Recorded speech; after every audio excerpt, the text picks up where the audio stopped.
दिमाग खराब है? बेवकूफ नौकरानी, ये क्या किया तुमने? मम्मी जी की प्लेट पे चप्पल मार दी। अक्ल वक्ल है कि नहीं है तुझे? दिमाग खराब हो गया तुम्हारा? अरे मैं इस घर की मालकिन हूँ और तूने मेरे खाने की प्लेट में चप्पल मार दी। मेम साहब, मैं जानती हूँ मैंने गलत किया, पर ये सब मैंने मजबूरी में किया है। मजबूरी? गलती को मजबूरी का नाम मत दे। और ये सब तूने जानबूझकर किया है। मेम साहब, मैं सच कह रही हूँ, मैंने ये सब मजबूरी में आके किया। आप मेरी एक बार बात तो सुनिए। क्या बात सुननी है तुम्हारे यहाँ? तुम जैसे गरीब लोग ना अपनी आदतों की वजह से गरीब रह जाते हो। बेवकूफ कहेंगी। मम्मी जी इसे निकाले यहाँ से अभी के अभी। निकल मेरे घर से बाहर। मैं तुझे एक मिनट भी यहाँ बर्दाश्त नहीं कर सकती। निकल यहाँ से। नहीं मेम साहब, एक राज है जो मुझे आपको बताना है, बस आप एक बार सुन लीजिए। राज? कौन सा राज? मम्मी जी से कुछ भी नहीं पता है। अब ये बचने के लिए बहाने मार रही है। आप क्यों इसकी बातें सुन रहे हो? वो सुनाई नहीं दे रहा है। निकल यहाँ से। तूने बहुत घटिया हरकत करी है ये सब करके। निकल यहाँ से। अरे खड़ी होके देख क्या रही है? निकल यहाँ से। देखिए मेम साहब, एक बार मेरी बात सुन लीजिए आप। मम्मी जी क्या आप इसकी बातों पे आ रहे हो? ये तो बचने के लिए बहाने मार रही है। और देखिए इसने बहुत गलत हरकत की है आपके ऊपर ये चप्पल फेंक के। तो खड़ी क्या? निकल यहाँ से अभी के अभी। तुझे सुनाई नहीं दिया बहू ने क्या कहा? जिस घर में काम करती है उन्हीं के साथ इस तरह का व्यवहार करती है। तुझे मैं एक मिनट भी इस घर में बर्दाश्त नहीं कर सकती। निकल मेरे घर से।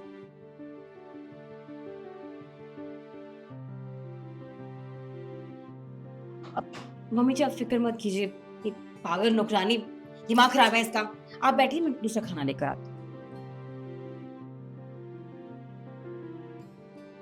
मैं लेकर आती हूँ।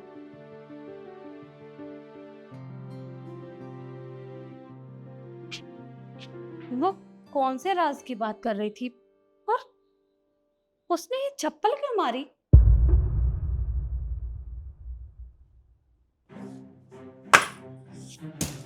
अच्छा खासा प्लान सक्सेसफुल हो जाता। ये नौकरानी पता नहीं क्यों बीच में आ गई।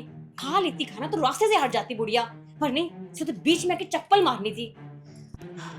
तो कोई बात नहीं, पहली बार में ना सही, लेकिन दूसरी बार में कौन बचाएगा इस बुढ़िया को? नौकरानी तो जा चुकी है। तरुण के आने से पहले फटाफट से दूसरी प्लेट बना के इस बुढ़िया को खिला देती हूँ और आज क्या इसका काम तमाम कर दूंगी।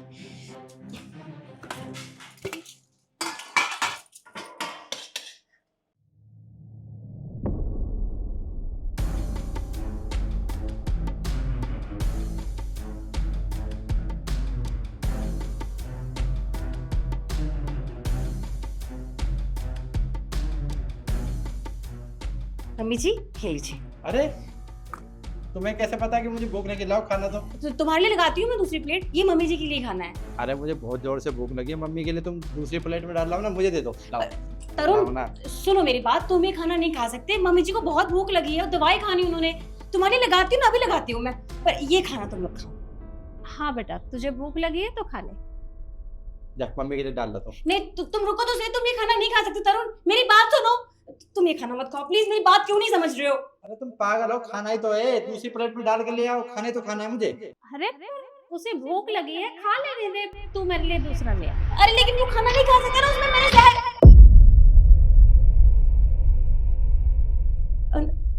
नहीं मतलब जहर नहीं। वो क्या कहा तूने? जहर? तूने इस खाने में जहर मिलाया है? हाँ, इसने खाने में जहर मिलाया है आपको मारने के लिए, लेकिन ये बात मुझे पता थी, इसलिए मैंने इसके हाथ से खाने की प्लेट ली। तुम्हें कैसे पता कि मैंने इसमें जहर मिलाया है? मुझे कमला ने सब कुछ बताया। साहब अच्छा हुआ आप आ गए। साहब देखिए, मुझे आपको कुछ बताना है, प्लीज बस आप मेरी एक बार बात सुन लीजिए। मेम साहब ने तो मुझे नौकरी से निकाल दिया और आप मेरी बात सुन लीजिए। अरे क्या बात हो गई कमला? इतनी हड़बड़ी में क्यों बात कर रही हो तुम? वो क्या है ना, छोटी मेम साहब ने बड़ी मेम साहब के खाने में जहर मिलाया, वो उन्हें रास्ते से हटाना चाहती है। अरे वो ऐसा क्यों करेगी? तुम पागल हो गई हो क्या?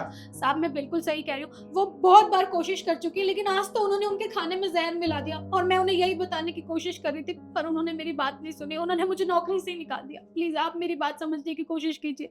देखो, मैं तुम्हारी बात पर यकीन नहीं कर सकता, लेकिन तुम कह रही हो, तुम हमारे यहाँ पे इतने काम करती हो, तो मैं ये बात एक बार देख, लेकिन तुम्हारी बात झूठ निकली तो मुझसे बुरा कोई नहीं होगा, समझी तुम? जी साहब, आप जल्दी जाके देखिए कहीं मेम साहब उन्हें दोबारा खाना ना खिला दे।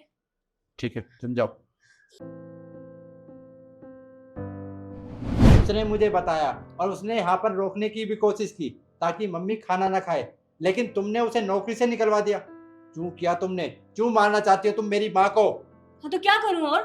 तुम मुझे एक बात बताओ, शादी के पहले दिन से इन्होंने मेरा जीना हराम कर रखा है। ये मत करो, वो मत खाओ, ये मत पहनो, चुन्नी ढंग से ओढ़ो, सर पे पल्लू लो। नौकरानी नहीं मैं तुम्हारी माँ की जो उनके इशारों पे चलूंगी। अरे मैं अपने घर में कितने अच्छे से रहती थी, कंफर्टेबल कपड़े पहनती थी, जहां चाहो वहां जा सकती थी। लेकिन तुम्हारे घर में ऐसे रह रही हूँ मानो किसी पिंजरे में कैद हूं मैं। नहीं रहना मुझे इनके साथ, इसीलिए इनको रास्ते से हटा रही थी। अच्छा खासा प्लान 4 साल, लेकिन उसने चौपट कर दिया सब कुछ। शादी से पहले और शादी के बाद लड़के की जिंदगी बिल्कुल बदल जाती है, और तुम्हारे भले के लिए कहती है माँ। लेकिन तुमने मेरी माँ को मारने की कोशिश की। तुम्हें खुलकर रहना है, खुलकर जीना है ना, तो एक काम करो, जाओ अपने घर। मेरे घर में तुम्हारे लिए कोई जगह नहीं है, निकलो। देखो देखो तरुण, मैं जानती हूँ मुझसे गलती हो गई। मम्मी जी ने खाना थोड़ी ना खाया है, और मैं दोबारा थोड़ी ना जहर डालूंगी इसमें। हो गई मुझसे गलती, मुझे पछतावा है उस बात को लेके। मम्मी जी प्लीज आप मुझे माफ कर दीजिए, मैं दोबारा नहीं करूंगी ऐसी गलती। तुमसे गलती हो गई, गलती नहीं, तुमने बहुत बड़ा गुनाह किया है। और क्या कह रही थी कि मम्मी जी ने खाना नहीं खाया? अगर मम्मी जी खाना खा लेती तो क्या होता? तो तुम क्या करती? मुझे तो सच का पता भी नहीं चलता अगर कमला मुझे ना बताती।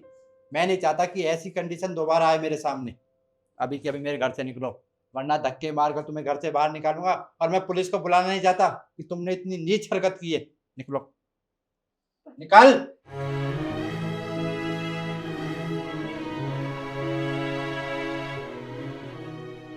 माँ भगवान का लाख लाख शुक्र है कि मैं समय पर आ गया और कमला ने मुझे सब कुछ बता दिया, वरना पता नहीं आज क्या से क्या अनर्थ हो जाता। पर बेटा मैंने तो कमला को कितना कुछ सुनाया, मैंने उसकी बात तक नहीं सुनी। उसे कैसे लग रहा होगा? कोई बात नहीं, मैंने उसे समझा दिया, वो कल आ जाएगी काम पे, आप चिंता मत कीजिए। मैं इसे पैक करा।